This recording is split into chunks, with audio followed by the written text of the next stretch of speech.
اللہ کا شکریہ ادا کرنے کے لیے صرف اتنا ہی کافی نہیں ہے کہ اللہ کا شکر، کردار کے ساتھ اللہ کا شکریہ ادا کرنا ہوتا ہے۔ نبی اسلام فتح مکہ ہوتا ہے، اللہ کے پیغمبر مکہ فتح ہونے پہ خوشی کے ساتھ اللہ کا شکریہ ادا کرتے ہوئے 2 نفل ادا کرتے ہیں۔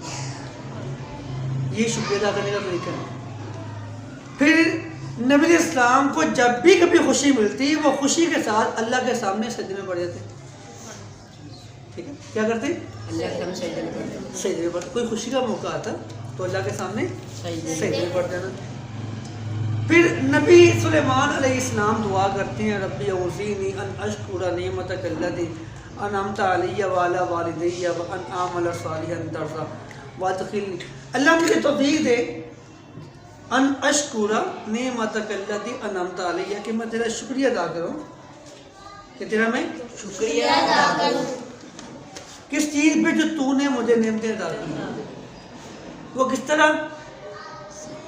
ان اعمل صالحا ترضیہ، کہ ایسے نیک اعمال کروں کہ تو راضی ہو جائے، مجھے توفیق دے میں تیرا اس طرح شکریہ ادا کروں۔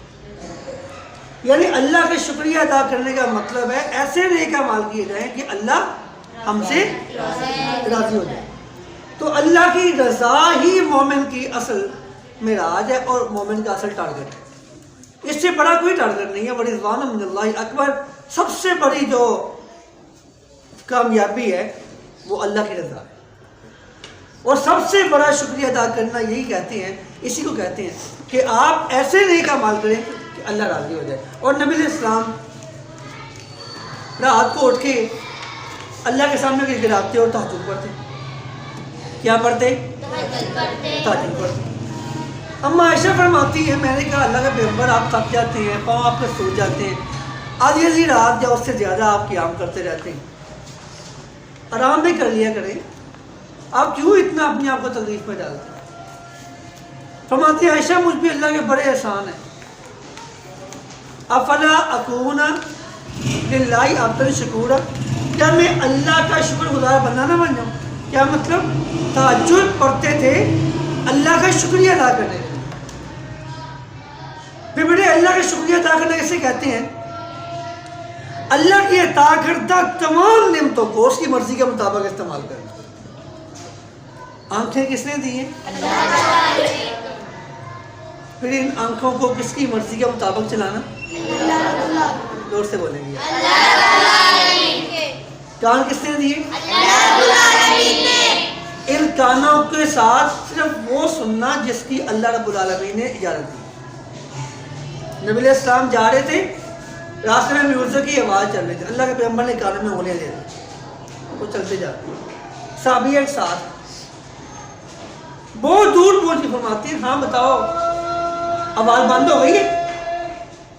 کہتا جی بند ہو گئی ہے۔ اللہ کے پیغمبر نے انگلیاں باہر نکالی اور فرمایا ایک مقام پہ کہ قیامت کے روز کچھ لوگوں کے کان میں سکل پگھلا کے ڈال دیا جائے گا جو میوزک سنتے ہیں۔ تو پھر اللہ کا شکریہ اسے کہتے ہیں کہ اللہ کے عطا کردہ کانوں کو اس کی مرضی کے مطابق استعمال کریں، اس کی عطا کردہ زبان کو اس کی مرضی کے مطابق استعمال کریں،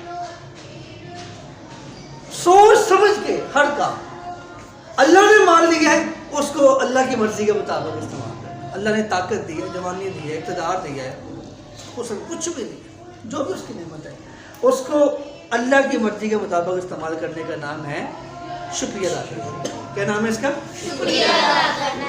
تو پھر ہمیں اللہ کا شکر گزار بننا چاہیے۔ اللہ کہتے ہیں میں نے آپ کو اتنی نعمتیں دے دی ہیں، آپ اللہ کی طاقت کے ساتھ جانور آپ کے تابع ہیں۔ مجھے دیکھیں، اللہ کی طاقت کی وجہ سے آپ ہواؤں پہ حکومت کر رہے ہیں، آپ ہواؤں میں اڑ جاتے ہیں، اللہ کی طاقت کی وجہ سے پانی کی لہریں آپ کو بہا کے نہیں لے جاتی، آپ پانی میں سفر کر لیتے ہیں، اللہ کی طاقت کی وجہ سے آپ زمین پہ جو چاہے سو کرتے ہیں۔ تو پھر آپ ساری نعمتیں ایک سائے پہ لگا دو، صرف آپ سوچیں تو اگر میں ابھی آپ کے کان بیڑے کر دوں کیا کر لیں گے؟ آپ کی سننے کی طاقت ختم ہو جائے۔ اگر ابھی اللہ آپ کی آنکھیں اندھی کر دے کیا کر لیں گے اس کا؟ اگر اللہ آپ کا دل کو جام کر دے ختم ہو گیا سلسلہ۔ تو یہاں کیا ہے؟ اللہ کا شکر ادا کرنے کے لیے اگر آپ ساری نعمتیں ایک سائے پہ لگا کے میری آنکھوں کا، میرے دیے ہوئے کانوں کا اور میرے دیے ہوئے دل کا شکریہ ادا کرنا چاہیں، آپ جو مرضی کر لیں، ساری زندگی اللہ کی بندگی میں گزار دیں، اس کے باوجود آپ ان کا بھی حق ادا نہیں کر سکتے۔ ٹھیک ہو گیا؟ آگے چلیں۔ قل، یہ کون کہہ رہا ہے؟ اللہ رب العالمین۔ کون کہہ رہا ہے؟ کس سے مخاطب ہے؟ اپنے پیغمبر سے۔ کس سے مخاطب ہے؟ اپنے پیغمبر سے۔ اے میرے نبی اب آپ ان سے کہہ دیں، ہوا وہ ذات، ہوا الذی، جس نے، الذی ذرأکم، تمہیں پھیلایا، تمہیں پھیلا۔ کوئی پاکستان میں رہتا ہے، کوئی امریکہ میں رہتا ہے، کوئی افغانستان میں رہتا ہے، کوئی سعودیہ میں رہتا ہے، اس نے تجھے پھیلا دیا پوری دنیا میں۔ قل کہہ دیجئے هو الذی، وہ ہے جس نے ذرأکم، تمہیں پھیلا دیا، فی الارض، فی الارض، فی کا معنی کیا تھا؟ الارض کا معنی کیا تھا؟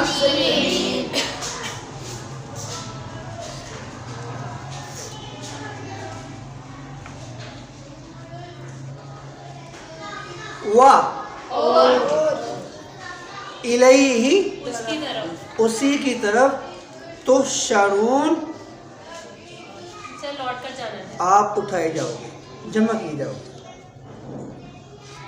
یہ اللہ کی طرف سے تھریٹ ہے۔ یہ کیا ہے؟ تھریٹ ہے، دھمکی ہے کہ آپ کو زمین پہ پھیلایا میں نے، تو زندگی ایسے گزارنا، کل میرے سامنے پیش بھی ہونا ہے، کل میرے سامنے مرضیاں نہ کرنا اپنی، میرے سامنے پیش ہونا ہے، جہاں انبیاء بھی کانپ رہے ہوں گے،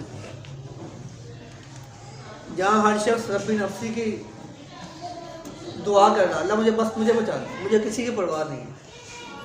وہ قیامت کے بارے قرآن کہتا ہے یبصرونہم یود المجرم لو یفتدی من عذاب یومئذ ببنیہ، اس سے مجرم یہ پسند کرے گا اللہ میری بیوی کو، میرے بیٹوں کو، میرے بہن بھائیوں کو، والدین کو، سب کو جہنم میں پھینک دے، مجھے بتا دے۔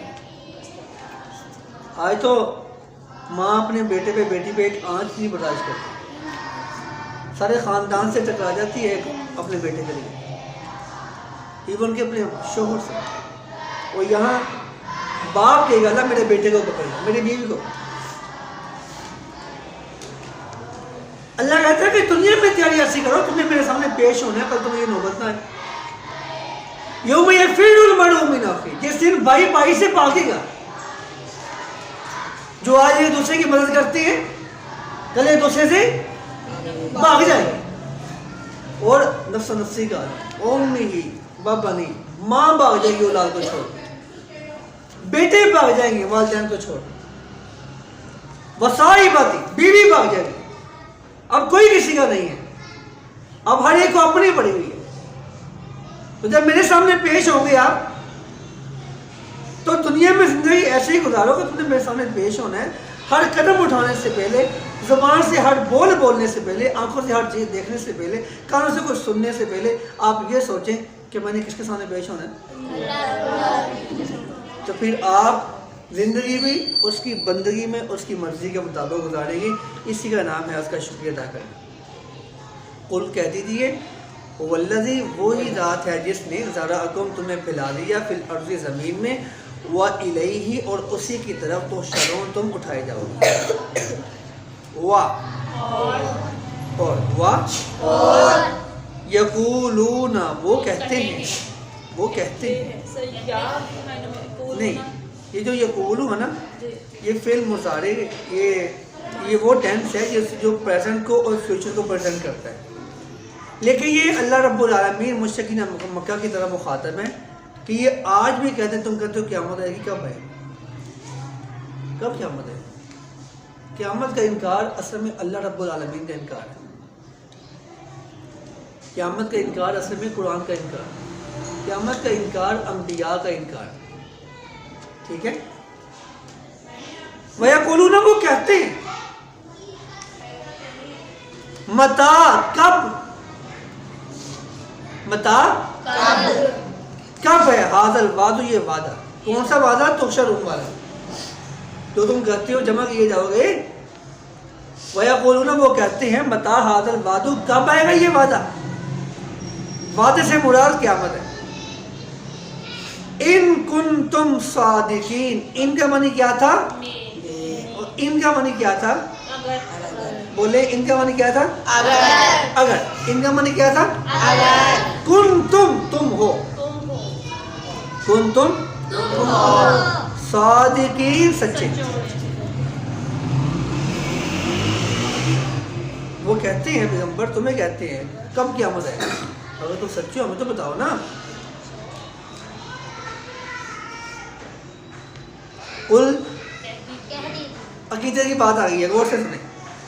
اے پیغمبر آپ کہہ دیں. اللہ کہتا ہے پیغمبر آپ فرما دیں، فرما دیجیے. انما، اس کا معنی کیا تھا؟ اچھا، انما کا معنی ہوتا ہے سوائے اس کے نہیں. سوائے اس کے، جس کے سوا کوئی نہ ہو اس کا مطلب ہوتا ہے صرف یہی ہے.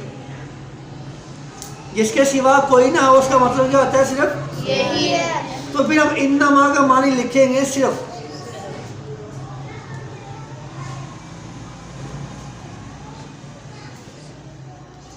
قل، کہہ دیجیے. انما، زور سے بولیں. العلم، علم. کس کا علم؟ قیامت کا. کس کا علم؟ کس کے پاس ہے؟ صرف اللہ رب العالمین کے پاس. انبیاء کے پاس بھی یہ علم نہیں ہے. اللہ کے نبی بھی نہیں جانتے کہ قیامت. بولے قیامت کون جانتا ہے؟ اللہ. ان اللہ عنده علم الساعہ، اللہ ہی جانتا ہے قیامت کا. وَيُنَزِّلُ الْغَيْثَ، اسے پتہ ہے بارش ہوئی یا نہیں ہوگی. وَيَعْلَمُ مَا فِي الْأَرْحَامِ، اسے پتہ ہے کہ جو بچہ پیدا ہونے والا ہے وہ اچھا ہے کہ برا ہے، اس کی نیچر کیسی ہے. وَمَا تَدْرِي نَفْسٌ مَاذَا تَكْسِبُ غَدًا، کسی کو نہیں پتا کہ کل اس کے ساتھ کیا ہونے والا ہے. وَمَا تَدْرِي نَفْسٌ بِأَيِّ أَرْضٍ تَمُوتُ، کسی کو نہیں پتا میری موت کہاں آئے گی. یہ علم کس کے پاس ہے؟ اللہ کے علاوہ کسی کے پاس یہ علم نہیں ہے قیامت کا. اور اللہ نے یہ علم کسی کو دیا بھی نہیں. یہ علم کسی کو دیا بھی نہیں. نبی علیہ السلام نے جبریل سے یہ سوال کیا تھا مدثہ قیامت کب ہے. جبریل اللہ کا پیغمبر سے سوال کیا قیامت کب آئے گی. اللہ کے پیغمبر نے فرمایا کہ سائل جو پوچھنے والا ہے وہ مسئول سے زیادہ جانتا ہے. مطلب جبریل کو زیادہ پتا ہوگا مجھ سے. جبریل نے کہا کہ مجھے بھی نہیں پتا. پھر ایسے کریں آپ مجھے بتائیں کہ قیامت کی نشانیاں کیا ہیں. قیامت کی نشانیاں کیا ہیں؟ تو اللہ کے پیغمبر نے فرمایا ان تلد الامۃ ربتہا، اولاد والدین کو آنکھیں دکھائے گی. اولاد والدین کو دکھاتے ہو نا؟ اسے دکھاتے ہو نا؟ آپ بھی دکھاتے ہو نا؟ اور کون دکھاتا ہے؟ ان تلد الامۃ ربتہا، اولاد والدین پہ حکومت کرے گی، ان پہ روب جمائے، ان کو ڈانٹے گی، سختی سے بولے گی. نبی علیہ السلام نے فرمایا تھا کہ وَلَا تَقُلْ لَهُمَا اُفٍّ، قرآن نے کہا کہ آپ ان کے سامنے اف بھی نہ، اور جو مرضی کہہ دیں، بس کیوں ایسے کھڑے ہو جائیں جیسے آپ ان کے مجرم ہیں. والدین کے سامنے کیسے پیش ہونا جیسے آپ ان کے مجرم ہیں. جیسے ایک مجرم عدالت میں جج کے سامنے کھڑا ہوتا ہے اور وہ یوں آنکھیں جھکا دیتا ہے ایسے کر کے. سمجھ آ رہا ہے میری بات؟ کہ قیامت کی نشانی کیا ہے؟ کہ اولاد والدین کو آنکھیں دکھائے گی، ان پہ حکومت کرے گی، نافرمانی کرے گی. وَأَن تَرَى الْغُفَاةَ الْعُرَاةَ الْعَالَةَ الرِّعَاءَ الشَّاءِ يَتَطَاوَلُونَ فِي الْبُنْيَانِ. قیامت کی علامت ہے لوگ بلڈنگیں بنانے میں ایک دوسرے سے مقابلے کریں گے. ہو رہی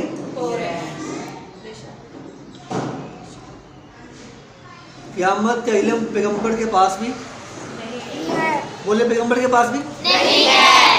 قیامت کا علم جبریل کے پاس بھی نہیں ہے. اور یہ بتا دیا جب یہ آپ نشانیاں دیکھنا شروع کرتے ہیں کہ اولاد والدین کو آنکھیں دکھاتی ہے یا یہ دیکھنا شروع کرتے ہیں لوگ بلڈنگیں بنانے میں تعمیر کرنے میں مقابلے کر رہے ہیں تو سمجھ لو قیامت قریب آ رہی ہے۔ اللہ انما العلم عند اللہ، صرف علم کس کے پاس ہے؟ اللہ کے علاوہ کوئی علم غیب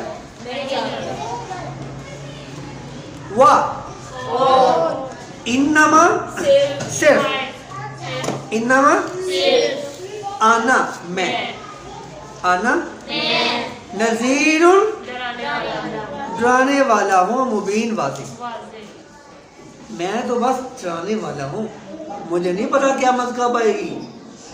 یہ کون کہہ رہا ہے؟ اللہ کے پیغمبر کہہ رہے ہیں مجھے نہیں پتا کہ قیامت کب آئے گی۔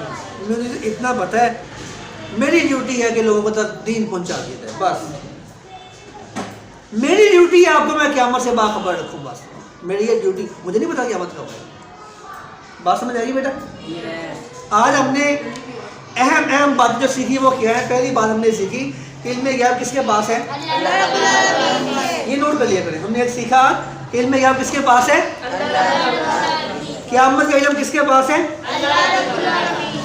اللہ کے علاوہ کوئی نہیں جانتا قیامت کب آئے گی۔ دوسرا ہم نے سیکھا اللہ کا شکریہ ادا کرنے کا طریقہ کیا کیا تھا؟ اس کی نعمتوں کا بہترین اس کی نعمتوں کا استعمال اس کی مرضی کے مطابق۔